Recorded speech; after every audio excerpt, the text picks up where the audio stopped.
So sa pagbati ko sa ating Senate President, Majority Leader at ating colleagues ngayong hapon na to, I'd like to emphasize the first thing na ang pundasyon ng isang bansa, ng isang bayan, ng isang Senado, ng isang pamilya o ang pundasyon ng mga Pilipino ay napakahalaga. Nasusubukan ang ating pundasyon pagka meron pong kalamidad o sakuna. So ang ginamit po sa Biblia ay yung pag-ulan, pagbaha, paghangin. We are not a stranger to crisis, whether it's the oil shock of the 70s, whether it's Japanese time, Spanish time, the American Commonwealth, or let's talk about recent history, at least for those of us who were born or were already in government at that time. If you remember, Mr. President, in 1997, nung tumama yung Asian crisis, marami sa atin mga bangko at real estate companies ay may mga practices na magaganda at kumikita, pero nung tumama po itong crisis na to, talagang akala natin hindi na makakabangon. But most, if not all, almost all of them, especially our banks, learned from that experience. That's why isa sa pinakamatitibay ang ating banking industry. We have some of the best banks. No, it's smaller in size compared to, of course, neighbor natin ang China, Japan, India. No, of course, the Western countries. Real estate, ganun din po. After the 97 crisis, natuto, di ba? Ang Hong Kong po tinamaan ng SARS. So nung tinamaan ng SARS, nung dumating yung COVID, hindi lang sila mas maraming laboratories, pero mas madali nilang na pinairal ang kanilang mga contingency plans. Ang Thailand naman ay isa sa pinakamasama ang tama nung bago po ang AIDS pandemic. So, aside from beefing up their research, their hospitals, their information drive, nung tumama din ang pandemic, mas handa din ang Thailand. Unfortunately, for example, for our tourism industry, during the pandemic, I think was Bayanihan 2, no? We tried to put money for infrastructure kasi ang Vietnam pala, ang Thailand, ang Hong Kong, several countries tahimik lang during the pandemic, pero para mabigyan ng trabaho ang kanilang mga constituents at the same time para ihanda pag nag-open na sila, ay slowly pala ay pinuput in place yung infrastructure. So of course, ginagawa ngayon ang subway, nandiyan po yung Bulacan Airport, tuloy-tuloy po ang pagpapaganda ng airport sa Clark. I'm hoping sa kulit po ng ating majority leader, I think 10 years niya nang kinukulit or more yung bukid nun, yung mga regional airports. I still remember the time when SP Soto was also mentioning the former grandeur of the Soto Hospital in Cebu. And all of us experienced nung napakaganda in terms of service ang PGH. Pero grabe ang pila at kulang talaga sa equipment. And now if you look at both hospitals, Vicente Soto in Cebu and the PGH, napakaganda. Part of the reason of this is because pag crisis, we learn to work together. So yes, there are so many things that drive us apart. Ang politics ngayon napakainit. Pero kailangan natin, if there are two words that I want to leave or two concepts today after the sponsorship is one, consensus. Pag sobrang bigat ng problema or maaring sobrang bigat na harapin. So let me put that in focus. Kung matapos kagad in the next few days ang problema ng gera ng Iran, US, Israel at pilit na apektado yung buong region at buong mundo dahil we are now a global village and we now see na intricate masyado yung connection nung mga ekonomiya natin, no? So yung relationship, for example, ng fertilizer sa natural gas, di ba? So yung presyo ng fertilizer tumataas din. Japan has nuclear power but still they import 90%, di ba, of their energy needs or yung sa oil. No, I don't think I'm precise with that statistic, but just to give us an idea that Sabi kasi dati, pagka sinipon ang Amerika, nagkakasakit yung buong mundo, di ba? So nakita natin ngayon, di ba? Pagka inubo ang Middle East, nagkakahika ang buong mundo, no? And if it ends soon, then I think except for the loss of lives na hindi naman natin maibabalik, di ba? In terms of yung economic, everyone can put the pieces back together, di ba? Pero pag tumagal to, lalo, Mr. President, if it goes more than 1 month, and if all sides continue to hit critical infrastructure, including oil depots and refineries, also kung hindi mabubuksan yung mga rota kung saan po pwedeng ma-deliver by ship yung mga oil, magsaspiral po ang maraming mga ekonomiya. But ito po ang problema. Hindi po madali magtipid sa oil or let's say sa sasakyan, 4-day week, etc. But for example po, no, madaling sabihin sa mga school, huy, magtipid kayo at let's say mag-online na lang tayo. Pero hindi po lahat ng bata may internet eh. Hindi lahat po may tablet eh, di ba? At iba pa rin yung face-to-face learning. Madaling sabihin sa mga mall halimbawa, magbawas kayo ng 2 oras. Pero apektado din po ang ekonomiya, apektado din po ang sales, baka may mawalan din ng trabaho doon, di ba? So my point, Mr. President, it's like clockwork. Hindi mo pwedeng sabihin, eto lang ang sira, kaya umaandar pa yung relo. Pag may tinamaan sa makina ng relo, the whole mechanism of telling time gets affected. And that is the spirit of this resolution.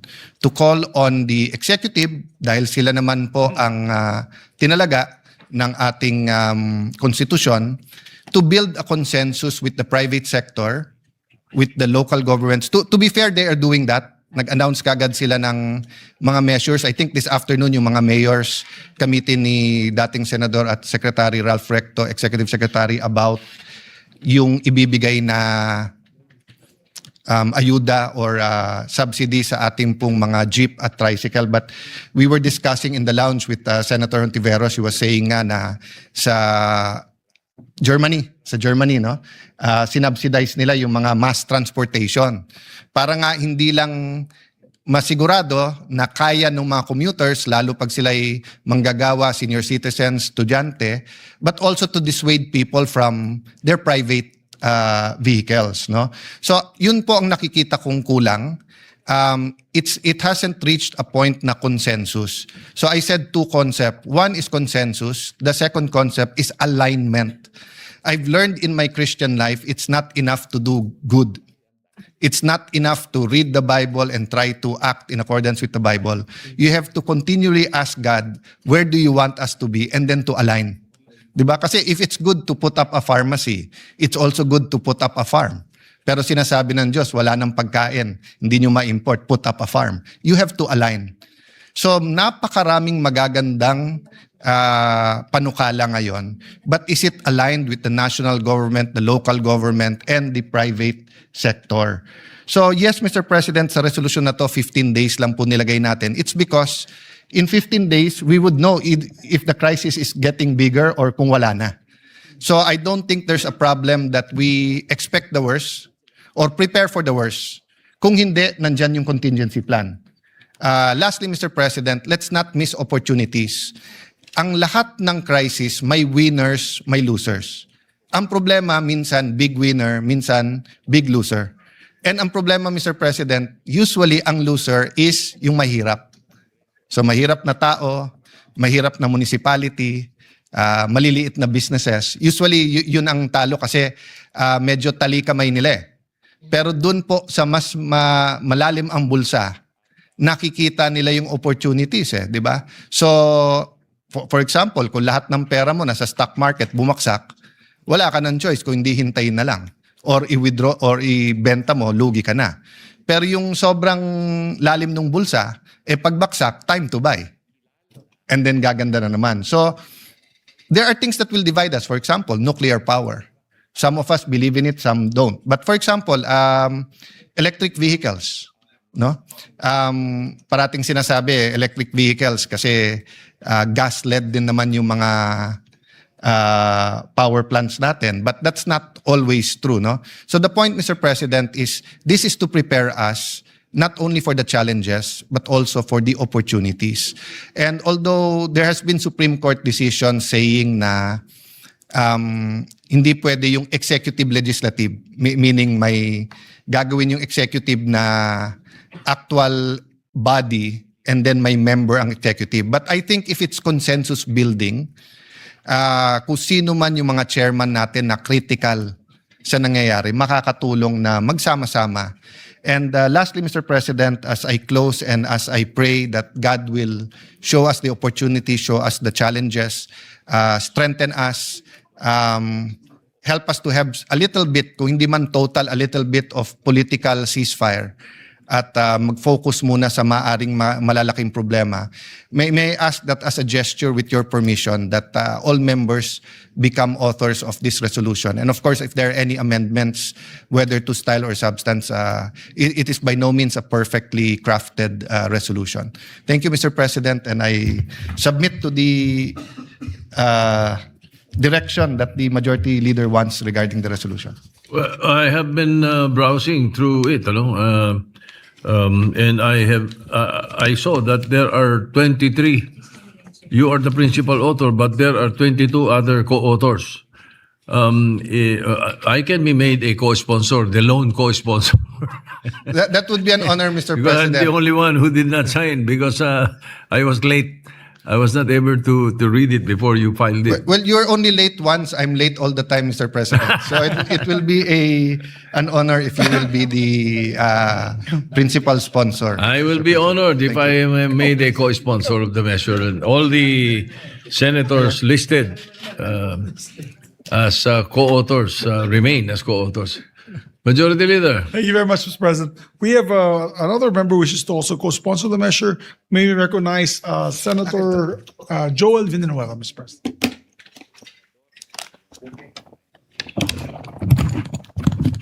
May I be recognized, Mr. President? Senator Joel Villanueva is Thank you. recognized. Thank you very much, Mr. President. Distinguished colleagues, Mr. President, we rise to co-sponsor this important resolution urging the executive branch to establish a national contingency framework and plan that will allow our government to better anticipate, prepare for, and respond to major domestic and international crises. Recent global developments, particularly the ongoing tensions in the Middle East, remind us, Mr. President, that in today's interconnected world, crises rarely remain confined in one region. They ripple outward through energy markets, supply chains, and labor markets, eventually affecting the daily lives of ordinary citizens. For the Philippines, the implications are immediate and significant. We import the vast majority of our petroleum requirements, making us highly vulnerable to global oil price volatility. And at the same time, millions of Filipinos live and work overseas, many of them in the Middle East. In moments of geopolitical uncertainty, the safety of our overseas Filipino workers and the stability of our economy become closely intertwined. This is why preparedness must be both strategic and people-centered, as mentioned a while ago by our Minority Leader, Senator Alan Cayetano. A national contingency framework must ensure that when global shocks occur, whether from conflict, energy disruptions, or economic instability, the burden does not fall disproportionately on those who can least afford it. Our farmers, fisher folks, transport workers, minimum wage earners, and vulnerable households. In anticipation of extraordinary oil volatility, this representation filed Senate Bill number 1922, which seeks the temporary suspension of fuel excise taxes during periods of severe global price spikes. Such time-bound and clearly defined adjustments may serve as a pressure valve to moderate inflation and cushion the impact on ordinary Filipino families. Mr. President, kanina ho, nag-hearing na ang Senate Committee on Ways and Means headed by Senator Pia Cayetano. Kanina rin po, nagpapirma na po siya ng committee report. And we again commend our dear colleague. We also filed Senate Bill number 549 or the Pantawid Pangbangka program, which seeks to provide fuel assistance to our fisher folk, recognizing that rising fuel costs do not only affect transportation but also food production and food security. In previous Congresses, Mr. President, we likewise supported the Pantawid Pasada program, which helped provide targeted fuel subsidies to public utility drivers struggling with rising fuel prices. These measures are guided by a simple principle, Mr. President. Sa panahon po ng krisis, hindi sapat ang plano lamang. Kailangan may agarang tulong na mararamdaman ng ating mga kababayan, lalo na po yung pinaka-nangangailangan. Our experience during COVID-19 pandemic underscored the importance of swift and coordinated government action. Through the Bayanihan laws, Congress was able to mobilize emergency measures to protect our workers, sustain livelihoods, and assist Filipino families during one of the most difficult periods in our recent history. Nakita po natin kung gaano kahalaga ang mabilis, malinaw, at magkakaugnay na tugon ng pamahalaan sa gitna ng krisis. The challenge before us right now, Mr. President, is to ensure that the lessons of those difficult years translate into lasting institutional preparedness. Because crisis will come. The question is not whether they will arrive, but whether we will be ready when they do. Kaya ang tanong po, Ginoong Pangulo, handa po ba tayo kapag dumating ang susunod na krisis?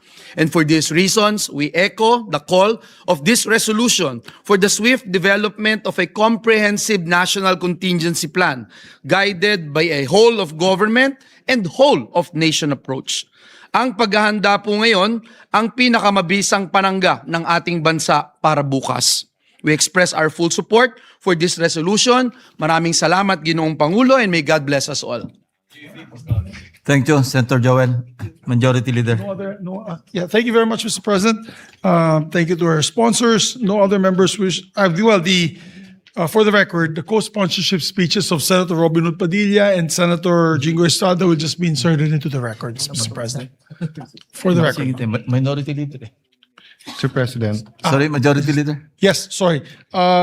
Just for the record, the sponsorship speeches of Senator Robin Hood Padilla and Senator Jingo Estrada be placed and were inserted into the records, Mr. President. So inserted. Thank you. Mr. President, no member wishes to interpolate the measure. We move to close the period of interpolation. Is there any objection? 15 days. Hearing none, the period of interpellations is closed. Mr. President, I move to recognize the sponsor, Senator Alan Peter Compañero Cayetano, for his amendments, Mr. President. Move to open the period of Is amendments. there any objection? Period of amendments is hereby opened. Mr. President, upon consultation with the Senate President and the Majority Leader, sa page 3 po, we put 15 days, giving the national government leadership 15 days for a comprehensive national contingency plan. So on one hand, Mr. President, we did not put 60, 90 days kasi baka tapos na yung crisis o malalim na yung crisis or huling-huli na tayo if it takes that long. On the other hand, Mr. President, I do understand that it is easier to put certain contingencies quickly into action, but to put up one document where it's all together, publishable, understandable, something that can be communicated, is necessary, but it isn't that easy. So in consultation with the Majority Leader, Mr. President, we'll amend with the permission of the body, we'll amend, instead of submit within 15 days on line 25, submit as soon as possible. We suggested that, Mr. President, also through coordination with Senator Kiko Pangilinan. He also asked that maybe instead of putting a fixed number, kung kailan kaya, whenever possible, as soon as possible, Mr. President. So there being no objection to the motion of the good So merit floor it's in the leader. form of a motion, Yes, Mr. President, we move to approve his, subject to style. subject to style, his, An objection? Hearing none, motion is approved, subject to style. thank you. There And, being no- Mr. President, this is not without prejudice to the executive department coming out with memorandum circulars or directives case by case in certain whether it's agriculture, whether it's transportation. But the intent of this is to have a comprehensive plan. Thank you, Mr. President. I think that's the only Yep, amendment. that's it, so Mr. far. President. There be no other members who wish to propose amendments. We move to close the period of amendments, Mr. President. Any objection? Hearing none. Period of amendments is closed. Mr. President, I move to adopt proposed Senate Resolution number 343. I so move, Mr. President. Any objection? Hearing none. Senate Resolution number 343 is hereby approved or adopted. Congratulations are in order to the minorities headed by Senator Alan Peter Cayetano, which proposed this measure, and it's been authored by almost everyone in this chamber, Mr. President. So congratulations are in order. May we just know if, may I ask for a minute suspension? Mr. 1 minute suspension.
Thank you, Madam President.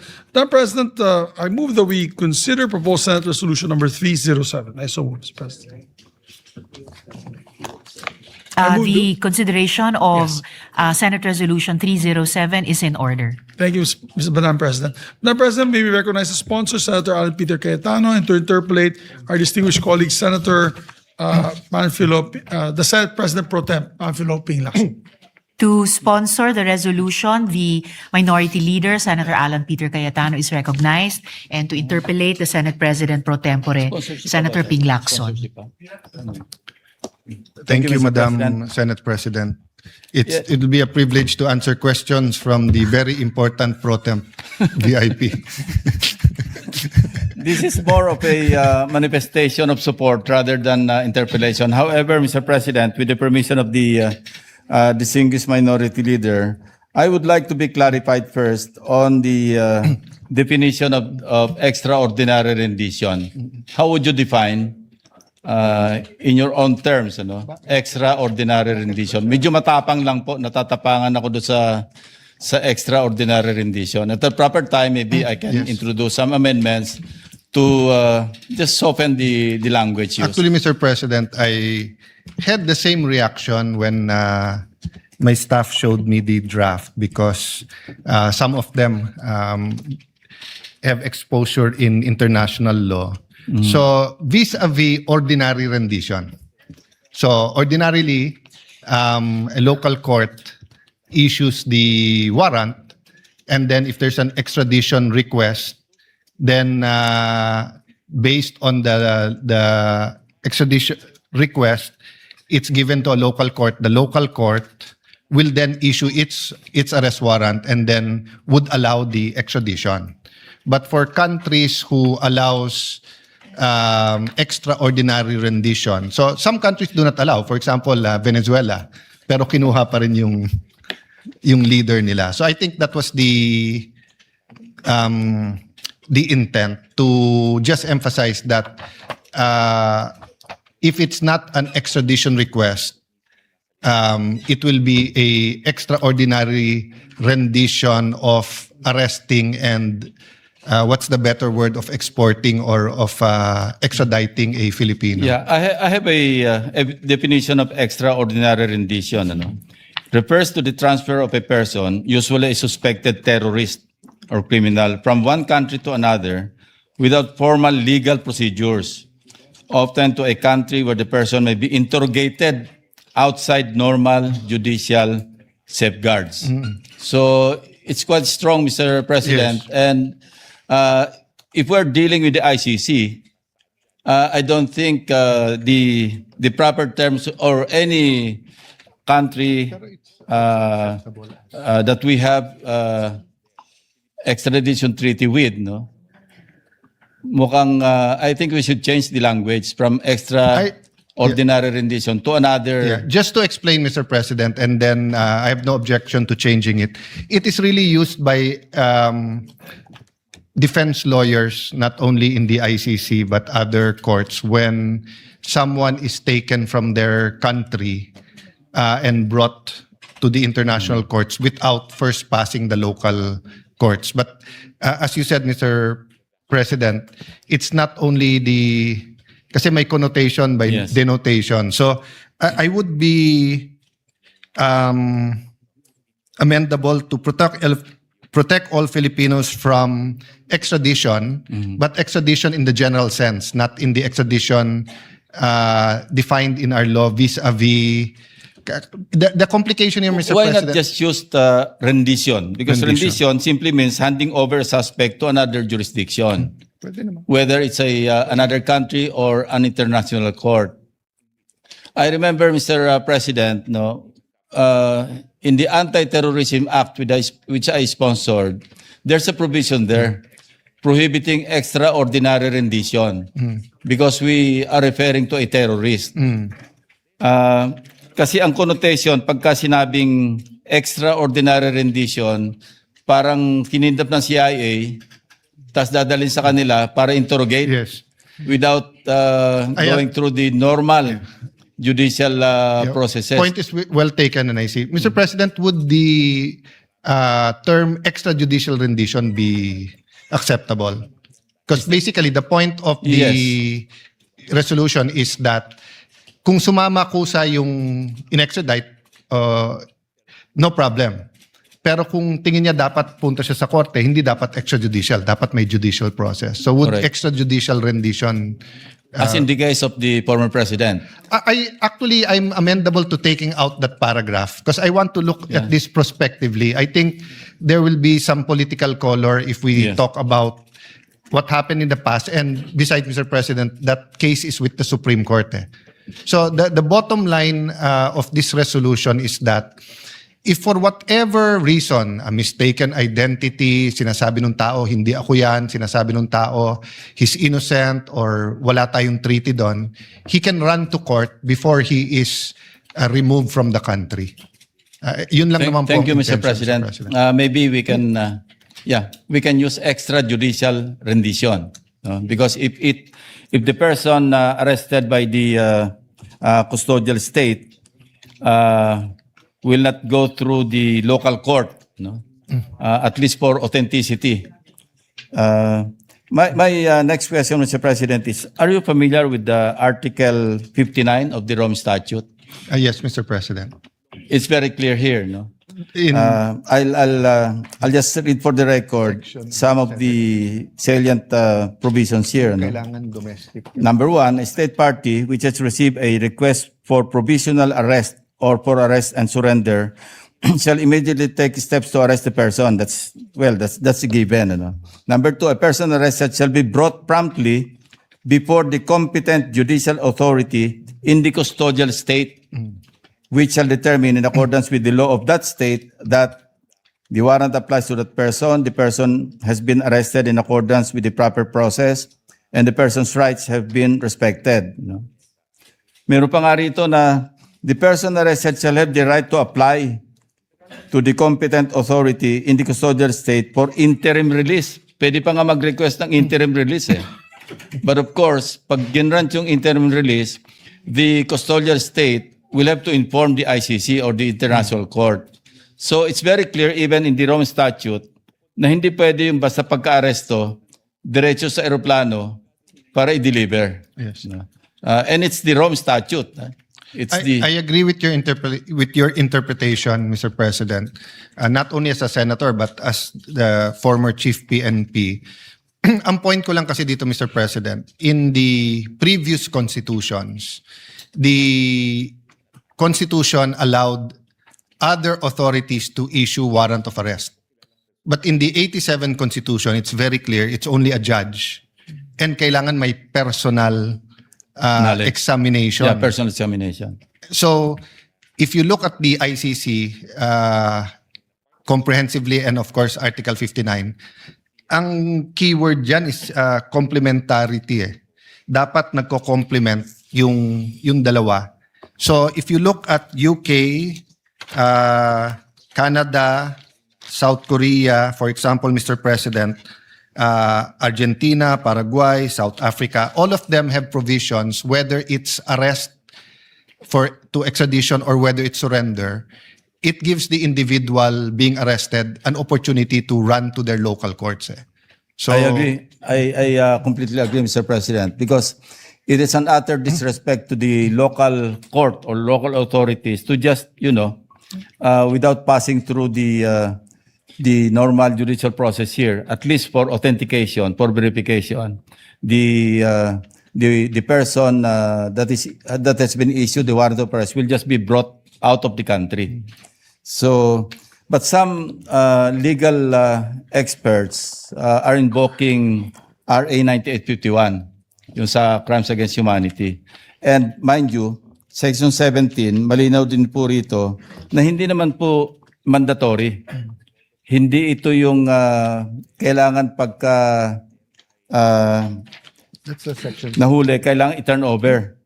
Kasi hindi po siya lang ginamit eh. In the interest of justice, the relevant Philippine authorities may dispense with the investigation or prosecution of a crime punishable under this act if another court or international tribunal is already conducting. Well, that's another matter. Ano? Instead, the authorities may surrender or extradite suspected or accused persons in the Philippines to the appropriate international court, if any, or to another state pursuant to the applicable not applicable here, no, the extradition, because we're not dealing here with the extradition. So, hindi naman po mandatorily expressed, no? Or hindi mandatory yung sinasabi ng 9851 na i-turn over. Well, Mr. President, 2 points. One, in the Pangilinan versus Cayetano case, it was made very clear that Who's that Cayetano, Mr. President? I was Secretary of Foreign Affairs at that time. So my name was by the process of the Supreme Court, but actually yung Solgen naman po ang nag-file talaga ng legal arguments, Mr. President. And of course, it was Senator Kiko Pangilinan. So, of course, the main issue was whether or not the President can get out of a treaty without concurrence of the Senate. But meron pong discussion doon na sinasabi na ang treaty kailangan complies with the Constitution. So, any treaty, for example, Mr. President, that says that anyone can arrest anyone but hindi dadaan sa judge, that's unconstitutional. So if you look at all other countries, ine-emphasize nila yung constitution din nila. And if you look at the Rome Statute, wala namang conflict po eh. Sinasabi din ng Rome conflict nandun eh. Secondly, Mr. President, of course, we entered the Rome Statute and the ICC, we ratified it after we passed this law eh. So, meaning even assuming you can surrender someone, that doesn't mean that he cannot go to the judge and question whether... So for example, Mr. President, hinuli si Joel Villanueva pero sinabi si Win Gatchalian siya. Yes. I mean, it might be funny to us and we might know the difference between the two gentlemen. Minsan yung media nagkakamali. But what if you had actual twins, di ba? Si Alan Tan and Ping Tan, and ang hinuhuli si Alan, si Ping ang nahuli. Di ba? Shouldn't he have the opportunity to go before the court and say, we might have the same DNA, baka magkamukha kami, but that's not me, that's my brother. So this is the most simple case I can think of. And some people will say na hindi na kailangan to kasi umalis na tayo sa ICC. But remember, Mr. President, so far, no, ang sabi ng ICC, basta't yung period na may jurisdiction pa sila. So kung bigla tayong may nakitang mass grave dito at pinagbintangan yung ibang leader ng ibang insurgency, pwede na lang silang damputin. Or for example, sa Marawi, what if someone shows the ICC certain footages na hindi kompleto at pinalabas ay may binomba na eskwelahan or ospital at crimes against humanity to or war crimes to? Will we not allow our generals to go to our court muna? I mean, that's one reason the United States and China, Russia have not ratified or have not joined the ICC because nga of the wartime actions of their military. But in our context, Mr. President, recently, even just former Justice Secretary Aguirre was named dun sa co-conspirator. Ang lapit na ho sa presidente nun kasi alter ego na yon eh. So for example, no, and I hanga ako sa tao na to, no, but and there's no imputation of anything to him, but for example, Mr. President, Secretary Anyo is now our national security advisor, but he was DILG during Marawi. I cannot see a situation where the ICC wants to arrest him and bigla na lang natin siyang isasakay sa plano without him being allowed to go to court, no, or to the Solgen to what do you call this, to make representations in our local court. So, dun papunta, Mr. President, yung aking thinking sa resolution na to. Yes. You mentioned mistaken identity because of some lookalikes, ano? And you also mentioned Vitaliano Aguirre. And I have a staff member who looks like Vitaliano Aguirre. He's here. Oo naman. Mr. President, Vince Dizon is also here. So, talagang totoo yung sinasabi nyo. Kailangan talaga dumaan sa local court para man lang ma-authenticate yung real identity ng person who is subject of a warrant of arrest. No? And are you also familiar with Article 89 of the Rome Statute? Not so much with Article 89. Dito Mr. po, President. ganun din. Wala namang konflikto sa article kanina, sa 59, or what's that? Anyway, nakalagay dito, the court, meaning the international court, may transmit a request for the arrest and surrender of a person together with the material supporting the request outlined in Article 91, that's another article, to any state on the territory of which that person may be found, and shall request the cooperation of that state in the arrest and surrender. Anyway, minention din dito na state parties shall, in accordance with the provisions of this part and the procedure under their national law. No? When the national law that is referred to here is 9851, which I mentioned earlier, as I mentioned earlier, hindi naman po mandatory yung Sir President, I agree with the gentleman, Senate President Pro Temp, and I think it falls upon the Supreme Court to come out with its rules. Yung isang reason po nagbunsad sa akin na i-draft tong resolution na to, nung in-announce ng ICC na meron silang tinatawag na secret warrant of arrest. And I understand. Kasi nga, if you're dealing with war crimes or with genocide, Mr. President, and you're talking about dictators that have billions of dollars and can hide all around the world, you don't want to give them advance notice. But on the other hand, Mr. President, if you look at our Constitution, the person has the right to see the warrant and to be informed of the charges. And my interpretation is a local judge has to see that. So for me, there's no conflict if the Supreme Court has certain rules regarding that. No? So meaning, halimbawa po Mr. President, pag dumating yung request dito, mapunta sa isang judge, he's not allowed to discuss it or announce it publicly until he issues the warrant of arrest and then an operation for the arrest. Ang point lang sa akin, Mr. President, before he is removed from this country, ma-redress niya pa rin yung sarili niya sa korte. Yeah. Thank you, Mr. President. And as I mentioned earlier, I fully support this Senate resolution, of course, subject to style, Yes, based thank on you, what we have agreed earlier. So that's all, Mr. President, and I will continue to support this resolution. Thank you very much. I thank you, Mr. President, for that interpellation, and maybe we can look at the whereas clause that can be interpreted as political and not only subject to style but also in substance, so that this can be a bipartisan measure that will ensure the constitutional rights of all Filipinos. Thank you very much, Senator Lacson, for that interpellation. Thank you very much, Mr. President and Madam President, and to our dear colleague. Senator Cayetano, our Minority Floor Leader, I just got a text message. There's just some proposed amendments. There are no longer any more interpellations, so maybe we can close the period of interpellation.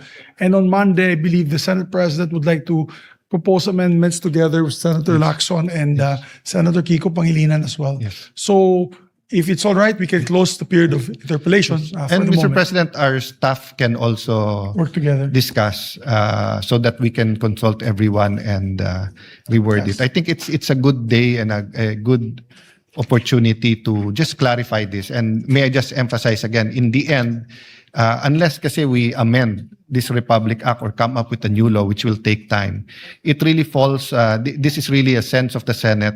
And I think one of the addresses will really be the Honorable Supreme Court. They did come out with rules for extradition.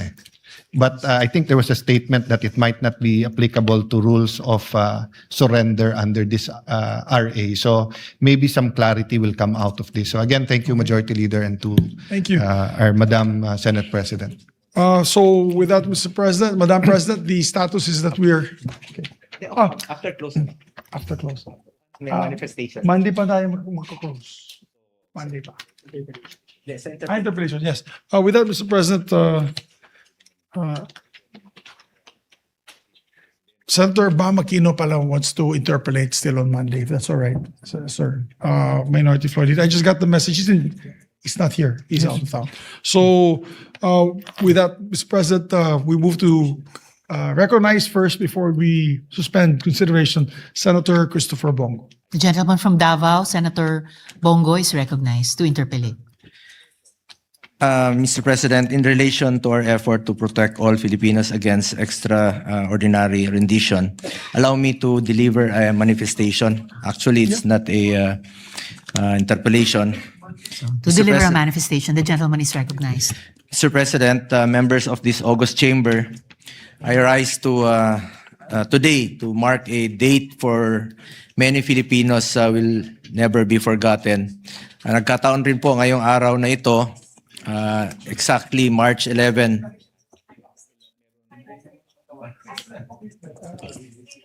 Yes, we just want to clear, Madam Sponsor. So my apologies to Senator Bongo not to how you say disturb his manifestation, but maybe it might be proper to suspend consideration first of the measure, and then he can proceed with his manifestation. His manifestation is like a privilege speech, I believe. So it's not. Is it a privilege speech, Mr. No, President? it's related also to the topic being discussed. On 107. Okay, we can proceed, Madam President. My apologies. He can be part of the records of this particular discussion on resolution number 207. My apologies. You may go. Please Hindi stop. proceed, Senator Go. Go. Thank you, Madam President. Members of this August chamber, I rise today to mark a date that for many Filipinos will never be forgotten. Nagkataon rin po, exactly today, 1 year na po, no? March 11, 2025. Last year, on this very same day, was one of the saddest days in our history.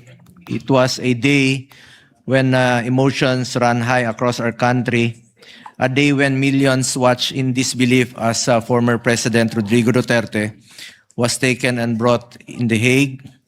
Nakakalungkot po na alalahanin ang mga nangyari sa ating mahal na dating Pangulong Rodrigo Duterte na nagsakripisyo at ibinigay ang lahat ng kanyang makakaya ayon sa batas, bunsod ng kanyang labis na pagmamahal sa ating mga kababayan, lalo na sa mga mahirap at ordinaryong Pilipino. Mr. President, for many of us, it was more than a headline. It was more than a political issue. It was a moment that stirred memories and deep questions about our history as Filipinos. For in that moment, we saw not just a former president, but a man who once carried the mandate of millions, a man who rose from his humble beginnings in Davao City and stood at the helm of this country. It is true, Mr. President, that there are moments that divide our opinions but unite our emotions. March 11 was one of those moments. Across homes, communities, and provinces, countless Filipino witnessed how someone they once entrusted with the highest office of the land was made to face prosecution and judgment far from his real home. Akalain ninyo, Mr. President, isang taon na pala ang lumipas, ngunit parang kahapon lamang nangyari ang lahat sapagkat ngayong araw na to, hanggang ngayon po, ay ang kalungkutan at pangungulila ay nananatili pa rin sa puso ng marami nating mga kababayan. 1 year has passed, yet the emotions remain as vivid as ever. The pain, the questions, and the sense of loss are still felt by many Filipinos who remember that moment not merely as a political event, but as a deeply personal chapter in their lives. That is why, Mr. President, in times like this, we must pause and reflect on principles that go beyond personalities and politics. We must ensure that what happened to former President Duterte should never happen again to anyone. No Filipino, regardless of position, influence, or political affiliation, should ever feel that the legal processes meant to protect our people can be set aside or disregarded. Siguraduhin natin na hindi na maulit sa kahit sino man ang pagsasantabi ng mga legal na proseso. This issue is greater than any of us or any personality. What is at stake here is our sovereignty and judicial independence as a sovereign nation and the dignity of every Filipino. Kung ang isang dating pangulo ng ating bansa ay maaring tratuhin ng ganito, paano na lang po ang ordinaryong Pilipino? Nakakalungkot po, matanda na si Tatay Digong. In fact, yung picture na lumabas dyan na merong oxygen na concentrator. Totoo po yun. Panahon ng pandemya, bit-bit niya to parate kahit saan siya nag-travel. Alam naman natin na matapang siya at matatag siya, pero kitang-kita ko na rin ang kanyang iniinda. 71 years old na po siya ngayong March 28. At fragile na po siya. At maaaring 81 na po siya. 81 years old na po siya sa March 28. Kumbaga harmless at fragile na po si Tatay Digong. Hindi na siya dapat ipinilit ilayo sa bansa. Hirap na po siyang maglakad. Nakasungkod na nga po siya. Maski pagtali ng sariling sintas, hindi na niya maabot. Lahat naman tayo ay tumatanda. Lahat tayo ay may minamahal na lolo, lola at tatay at mga kaibigang may edad na. Dapat po alagaan na lang po sila rito. Ang sakit na makita na yung taong binigay ang lahat para sa atin, ngayon ay mag-isa sa isang kwarto sa banyagang bansa. Sana muling magkaisa ang mga Pilipino. Sana matuldukan na ang pagkawatak-watak nating mga Pilipino. Imbis na umunlad, bigla tayong umurong. OFWs nga, pinapauwi natin. Noong panahon ni dating Pangulong Duterte, yung iba nagre-raise po ng funds para pambigay po doon sa blood money, no? Na para mapauwi lang po yung ating mga kababayang OFWs. Yun po yung ginagawa namin noon, na ginagawan po ng paraan na makauwi dito yung mga kababayan nating Pilipino. Pero baliktad po ang nangyari kay Tatay Digong. Bakit natin isinuko ang sariling nating lahi? Pilipino rin po si Tatay Digong. Hindi dapat siya pinamimigay sa dayuhan. Mr. President, ang bawat Pilipino, mataas o mababa man ang katayuan sa buhay, saan man sa mundo, dapat may gobyernong masasandalan na hindi siya pababayaan. Former President man o hindi, karapatan yan, lalo na po pagdating sa kanyang kalusugan, kaligtasan at buhay. Mr. President, the world today is full of wars, bombings, and mass killings.